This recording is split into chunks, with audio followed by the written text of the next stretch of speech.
Hey guys, what's up? I am finally back with my P-Valley Season 2 Episode 3 recap and review.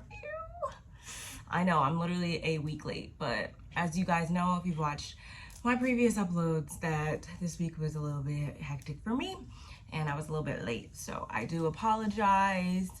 This, like I said before, is Season 2, Episode 3, The Dirty Dozen, as in the Dirty Dozen tour, baby. Like, okay, we're just gonna get into it. I'm not even gonna, without further ado, we're gonna get right into it. As always, I am Janice or Barb. Just do not call me Janice or Barbara. So let's go.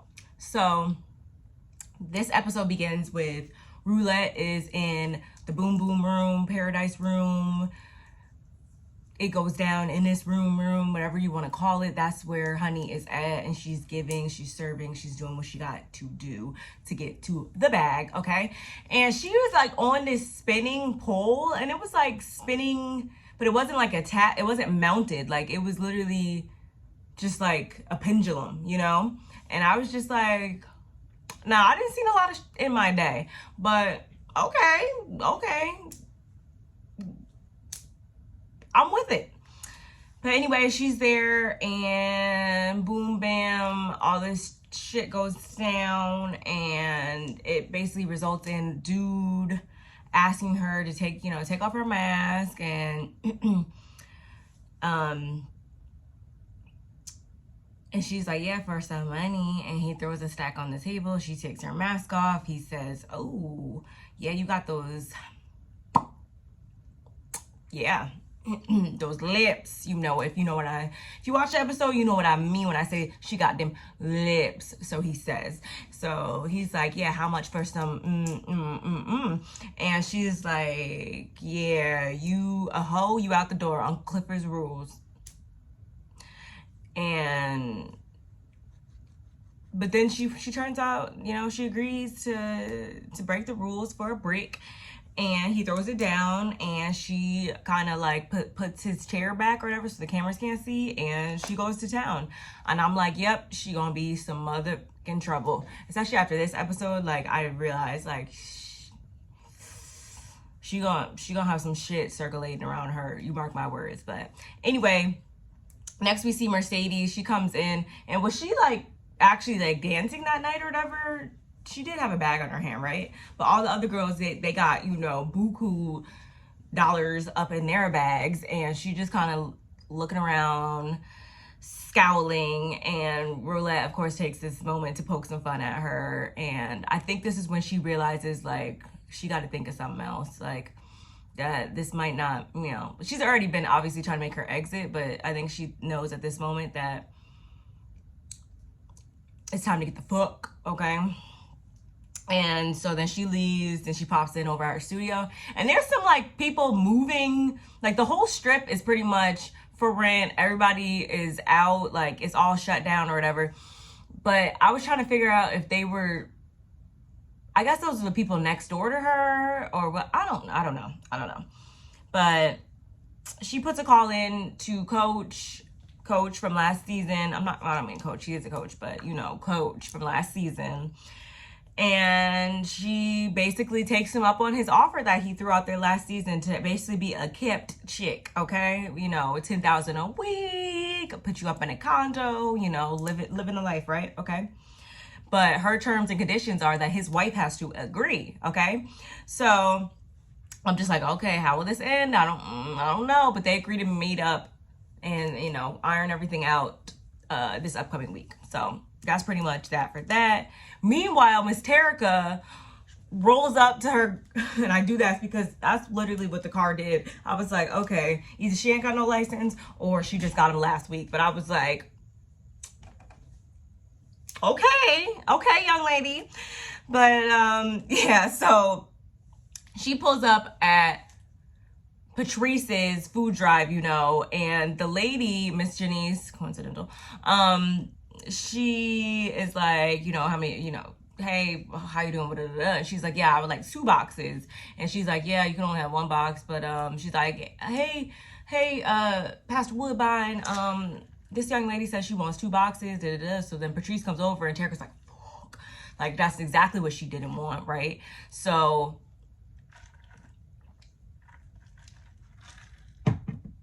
yes. So she's like, she walks over and she's like, Terica, what are you doing here? And she's like, Patrice, and she's like, don't get up out here. And she's like, hey grandma. And she's like, what are you doing? Like, why are you down here asking for this? Like, you don't need that. She's like, oh, you know, it's for my neighbor, and da da da da. And Patrice is like, you definitely are your mother's daughter because you look just like her when she be lying. Bring her over 4 boxes and load them up. So, you know, she's like, thanks, grandma, whatever. So we see some is going down in Terica's life, right? This is like the first little glimpse we get into seeing like, what she got going on? Because last time we checked, she was living good over there with Shell, right? Wrong. So next scene, we see Lil Murda and them. They're at a convenience store or whatever. And of course, the white sales associate behind the cashier behind the thing is like literally hand on the panic button, like ready to press that at any given moment, because of course she's scared by their presence, whatever. And the only reason why she probably didn't hit the button is because Keyshawn busts out the bathroom and like startles her, so she doesn't even, you know, press it or whatever.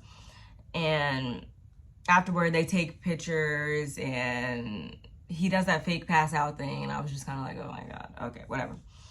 Meanwhile, Uncle Clifford has been clocking and watching from the side from social media sidelines for the course of the entire tour, mind you.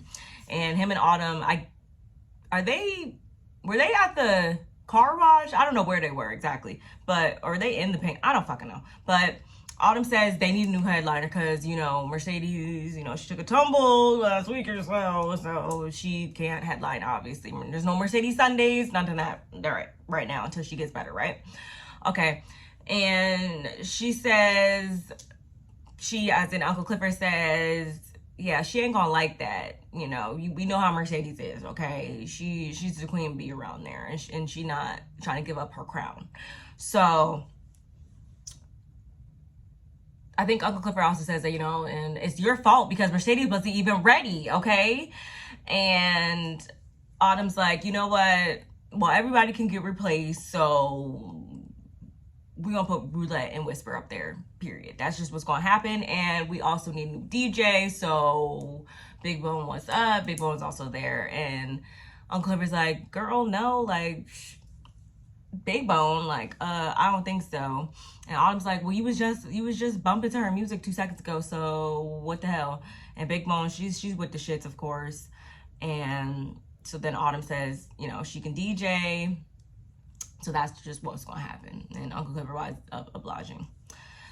Down at the annual Association of Black Pastors Chicken Dinner, we have Wayne Kyle, which is so oddly placed in this exact scene, right? And he's trying to be down and, you know, get the vote from all of them. And Patrice, she ain't having it, so she starts heckling him, and we can see that he's starting to fume up underneath it all, okay? And she continues, and he continues to try to win them over, and it results in Patrice jumping the fuck up, and she was kind of spitting the truth, if you ask me. And she's like, you know, the white people, they're not gonna have our best interest, like, period. And I mean, I don't live there, so I don't live in Chuckley's, I don't know, but I will say that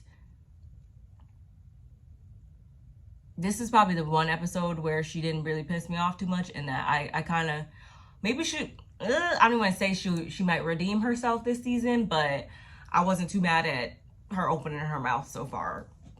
Patrice, that is. So I guess we'll see what happens with that.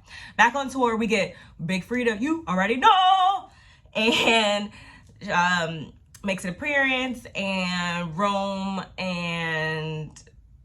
takes, he takes like this picture of Keyshawn feeding, I think it was her feeding Murda a strawberry or something like that. And I'm just like, oh, watch this be an issue once Derek sees it. He's probably over there back at home seething. How much y'all want to bet? Let me know in the comments below. Who thinks that Derek is back there seeing all this shit seething?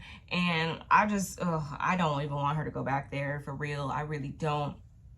But we also see that Rome is pretty much a man of his word. He's taking care of Keyshawn while she's on this tour, making sure that she's getting everything she needs or whatever. And her fans love her. Whereas I don't know what the hell Wodie's doing for Lil Murda, because he's like, shit, can I get some fucking chocolate covered strawberries too? Damn. But I thought that was cool, whatever. So they go out and they perform champagne, campaign, champagne, campaign, and it was lit. We also get like a compilation of all of their stuff on tour. You know, we see them over here, over here, over here, over here, whatever. It was real cool, real cool. But anyway, back with Mercedes, we pull up with her, and she pulls up at Coach's penthouse building, whatever. It's super nice to the point that they're giving out swab tests for you know what outside. And I'm just like, oh, you gotta have, as she would say, that Cirilla for real to live up in here, clearly. So she's about to get out, and then Terica calls her, and so I'm like, what is going on with her? What is going on? And she's kind of like small talking, like, oh, what are you doing? What's up? Da-da-da. And she's like, you know, I'm about to go to work. Like, you know, I can't really talk right now or whatever. So they get off the phone. And at the same time, the camera kind of pans over, and we see that Shell is passed out next to a bottle on the couch. So it's like, okay, I see what's going on now. And I don't like it. But anyway, Mercedes goes up to the penthouse or whatever, and she is in love with the digs, honey. She is loving everything that she sees, to the point that she is helping herself to some champagne, taking pictures, you know, doing all that. And then she is greeted by Farrah, who is Coach's wife. She comes down the stairs, and Mercedes goes in for a handshake, and she's met with nothing. And I was just like, okay, I see where this is going. And Mercedes turns around, she's like, yes, oh my, this is beautiful. And she's like, girl, what? Beautiful? Did you mean beautiful? I'm gonna need you to pronounce all the syllables up in that word, okay? And luckily, Coach comes in at this moment, and him and Mercedes kind of, you know, she walks up to Mercedes, and she momentarily feels a little bit of, I think, comfortability with him before Farrah interjects and is like, okay, so I'm going to need you to sign here, here, here, here, and here, honey. And yeah, here are some NDAs as well. And Mercedes is like, what? Okay, I see where this is going, but anyway, so back on tour, Wodie's rubbing hand sanitizer literally on his face, because apparently that is what's going to keep, you know what, away. And I'm like, yeah, something tells me that's not how it works. And I kind of know from firsthand experience, if I will say so myself, right? Okay. So then some ninjas approach, and Big Teak is like, so it almost goes left real quick, because they were saying some slick shit, and we know Big P clearly is not here for that.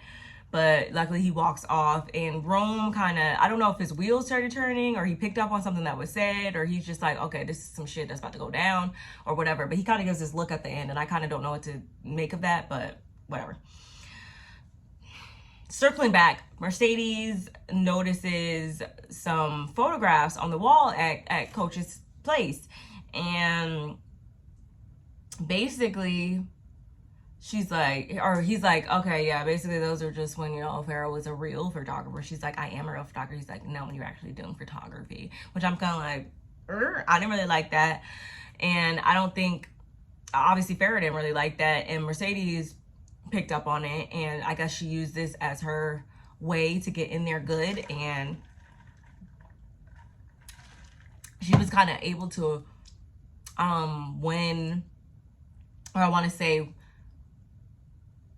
make Farrah open up to her, because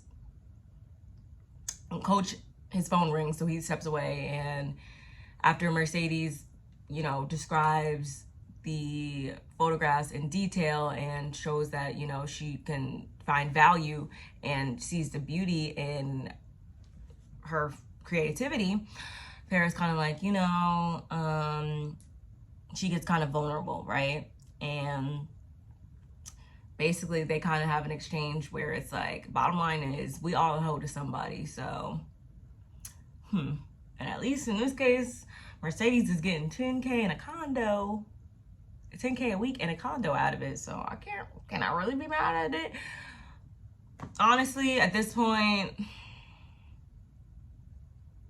I'm not going to say what is her other skill set, because we see her skill set. You know, she is a very good dancer, and I'm not even just talking about on the pole, but like she has outside ambitions, right? But in order to really bring those ambitions and goals into fruition, she just got to do what she got to do right now, I guess. So this is what she feels is going to be her leg up to get where she wants to go, and that's a choice she made, and she gonna stick by it. So good on her, right? So when Coach gets back, he's like, you got to see the Mercedes experience. You know, Mercedes experience. That's the name of the game, you know, right? So she's like, at first Farrah's like, oh yeah, I'm good, I don't really need it. He's like, no, you got to see when she does this leg thing, and she brings her leg over there, and she's like, bam! And she's like, Mercedes is like, so where can I plug this in at? And she goes and she strips off her clothes, and she gets up there and she gives them the Mercedes experience, and she lets her know why her husband is willing to spend thousands of dollars on her per week and keep her around, okay? But while she's up there on the pole and she's doing what she do, her phone rings, and I'm just like, what? Yes, I'm a gummy bear. I'm like, what the, huh? And first of all, I was like, okay, clearly it was Terica calling, right? So she hops off and goes and ignores the call, and her music comes back on, and she proceeds to straddle Coach, blah, blah, blah. I'm just still trying to figure out, though, like, Terica's like, what, 15, 16? Like, why is that her ringtone? Whatever, anyway. Okay. Maybe she really likes gummy bears. I don't know. Maybe that's her thing. But anyway, she straddles her Coach, and while she's doing that, we kind of see her turn around, and who the f is standing behind her ass naked?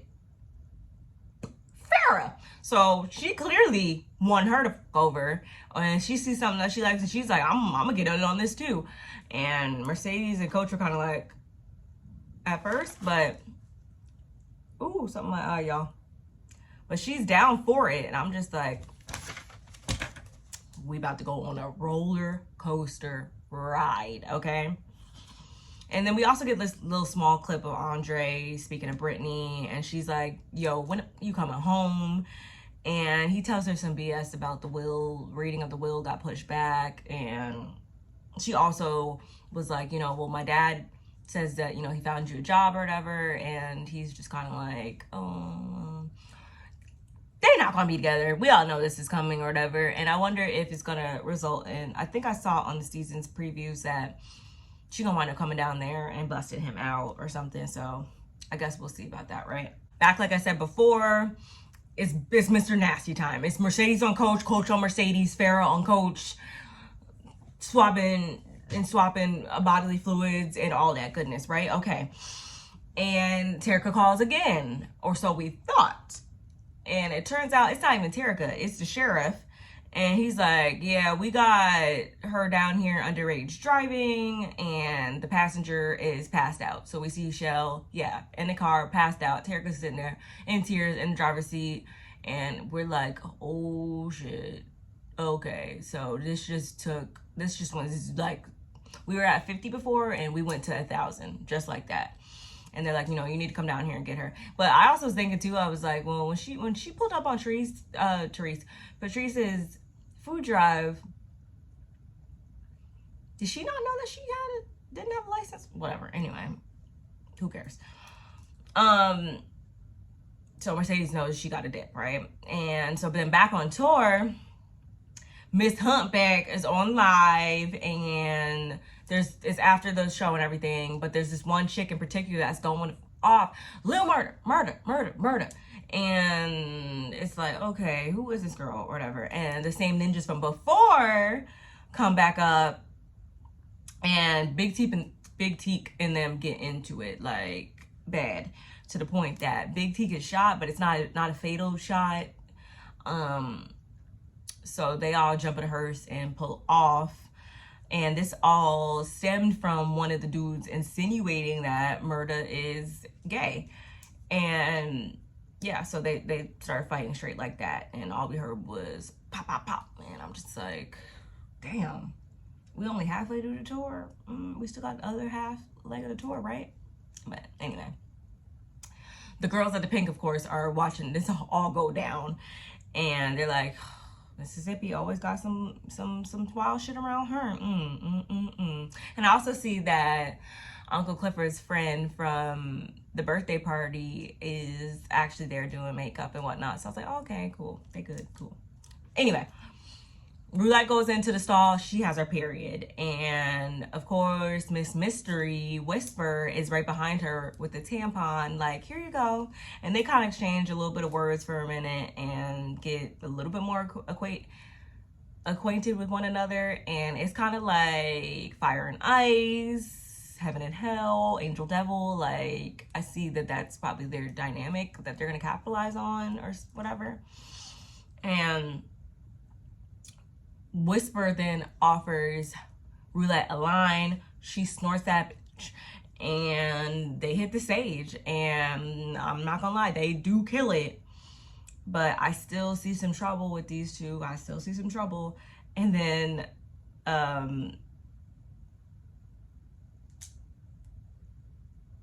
but actually, no, go rewind. Before they even jump up there, Uncle Clifford gets up there and does a little yang yang in the words of Funky Dineva. And I was like, okay, so everybody can bust down up in there. Okay. But anyway, simultaneously, who pulls up but Duffy? And we know Duffy from last season he was with Gidget or whatever, and he comes to do a drop off with Big L. And right as they're talking and he's going on and on about how he misses Gidget, how he's gonna get a ring and he's gonna go get his girl back and Whisper and Roulette come out, and they're, with their winnings. Mind you, Uncle Clifford went off already because Whisper got too carried away and pulled her boobies out, right? And that's a no-no. Up on stage, you're gonna do that in the back. But she was feeling herself, and they're all over the moon. And then her and Duffy lock eyes, and we're like, okay, I see where this is going. Mind you, he was just going off about Gidget. And he says, like, yeah, that was a nice spatchcock you did up there. And she was like, oh, no, what you say about it? And he was like, no. Or Whisper was like, no, when you do the leg. And she's like, girl, you don't be doing no names and no moves. And she's like, oh, okay, like, oh, I accept the compliment, and she's like, ain't nothing wrong with like with scribbles or anything like that. And he's like, and she's like, it's only a problem if you marry him. And he probably has egg on his face at this point, because like I just said, he was just going on about marrying Gidget. And Big L and Roulette and Whisper, they walk away or whatever. And when I tell you, in the next moment, she pulls out a pocket knife and is like, you got something in your teeth, come here. And proceeds to pick at his teeth with the blade. I was like, you build different, okay. But anyway, back with Mercedes. When I say she is hosing Shell's ass down in that bathtub and all her drunkenness. So they start exchanging shit back and forth, and basically Shell lost her job. She's still mad at Cortez for impregnating Mercedes, and she blames Mercedes for ruining her life, period. And Mercedes is like, ain't it my fault? I, looked 18 and it happened how it happened. And Mercedes also resents Shell for not giving Terica back to her after she begged and begged and begged. And Shell says that the only reason why she didn't give her back is because she was being loyal to a dead man who wasn't loyal to her. Which is code for, I really don't give a damn about her. I am just too busy loving a no shit ninja. That's what I took from it. Let me know what you guys took from it down in the comments below. And of course, so perfectly, Terica's right outside the door hearing all of this. And I'm just like, this is not going to end well. We also see that down at the Pink that word is getting around that there's a girl around there that's, So I'm just like, this is not going to end well, as I said before. But in the back, Haley, Autumn, whatever you want to call her, she's holding strong to that $10 million. And she actually just texts Andre back like, nah, I'm good. Like, you already know what I want. And it's the big ones, okay? And I'm just like, okay, more of her true colors is starting to show, because Uncle Clifford's like, if we sell, where are these girls gonna go? And she's like, why is that any of your concern? We see that Uncle Clifford really sees the Pink as, a family, and she really does care about these girls and their welfare and whatnot. And Autumn doesn't share in that same interest, clearly. So this whole time I'm like, they're kind of sizing one another up, and we find out the percentages of ownership and all that. And I'm glad that Uncle Clifford is having her own back, because clearly Autumn is out for herself and will do some wild shit. I feel it. I feel it coming. But anyway, Andre relays Autumn's response to Corbin, and he is pissed. And during this exchange, we see that Andre and Corbin might just form an alliance where Andre will be running for mayor and Corbin will be backing him. So I feel like that's definitely going to happen. Anyway, back on tour, Keyshawn saves Murda from the groupies outside and by kissing him and pulling him into the room. And I was just like, okay. But, she's just his beard. And she's greasing his bleached scalp, and he's sitting on the floor trying to write a postcard, and she's like, you're saying all the wrong stuff. Like, what are you doing? And at this point, we find out that Keyshawn peeps how Murda really feels about Uncle Clifford, and they see each other, okay? I feel like in this moment. And he also asks what she did to get kicked out of the kingdom.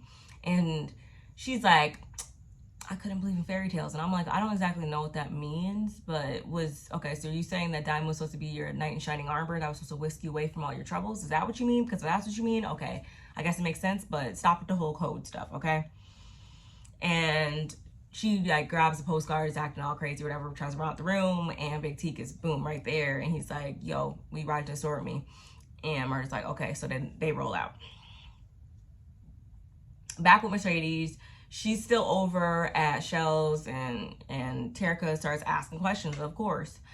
And she was like, so were you really 15? And she was like, yeah, but I was just in a rush to grow up fast, so I was coming off older than I was, and And I was just kind of like, wow, like this girl really has no idea about anything. And I'm like, I was a nosy little something, so I would have been asking questions like shit if I was her. But anyway, from a young age. And Mercedes says, yeah, she loved him. She didn't regret having her, although she didn't purposely get pregnant, of course. She was never, regret. But Terica, she's really not trying to hear that, because she is just like, then why didn't you keep me? And basically we find out that, which we already knew, obviously, that Patrice was not having that. She was like, nope, nope. And she was like, and no court was going to give a stripper back her baby. So I don't know what's going to come of their relationship, but Terica's upset right now, and rightfully so. She's very young, so of course she doesn't completely understand probably why it had to be the way it was. And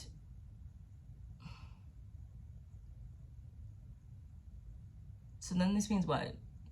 Mercedes is 30 as well.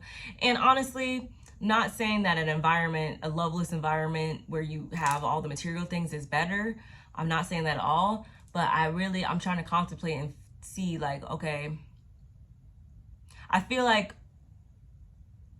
if she did get Terica back, maybe that would have forced her. Not that she's not doing well herself, but it's like, I feel like a lot of times when people have kids and stuff like that, like, it's like, you know, there's no option. Like, I cannot fail.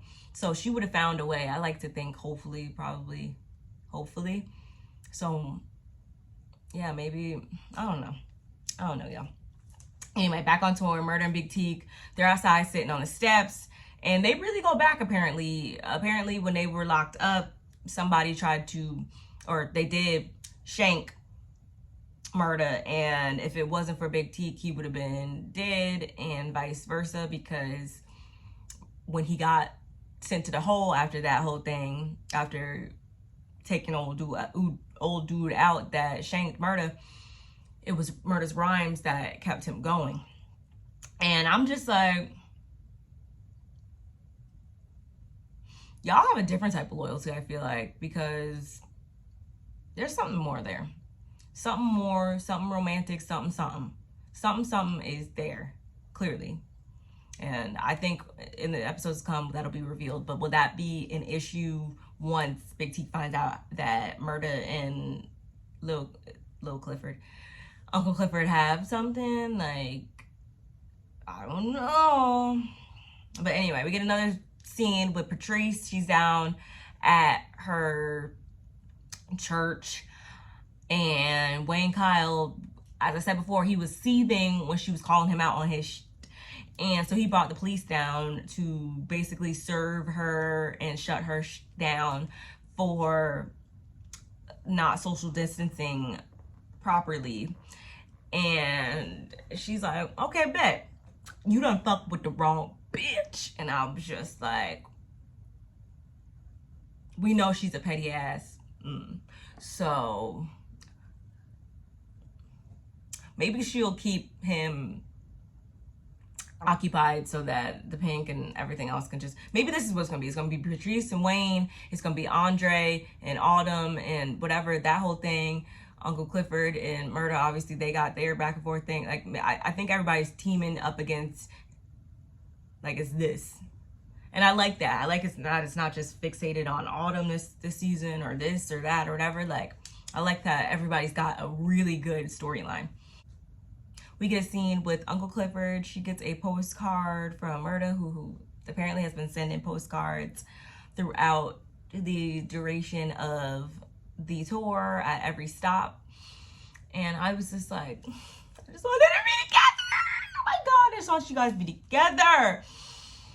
And what it said on the postcard that he finally was able to write was that you look beautiful in red, which is like, okay, she was wearing red when they did the whole mirror thing. So I'm like, okay, maybe that was hints like, I saw you. But anyway, the final scene we see is with Roulette. She's hopping out the whip after getting busted down, and Duffy and Big L are moving some oxy, and it kind of spills out, and everybody sees each other, okay? And all she does is turn and wink. And I'm just like, this is gonna be some trouble, y'all. But anyway, I'm about to go watch the episode that came on like for today, and I'll be back with that review hopefully later on today, so please stay tuned. But let me know what you guys think of my recap and review for this episode. Don't forget to like, comment, and subscribe. Hit that notification bell on your way out, and I will see you guys in the next one. All right, bye.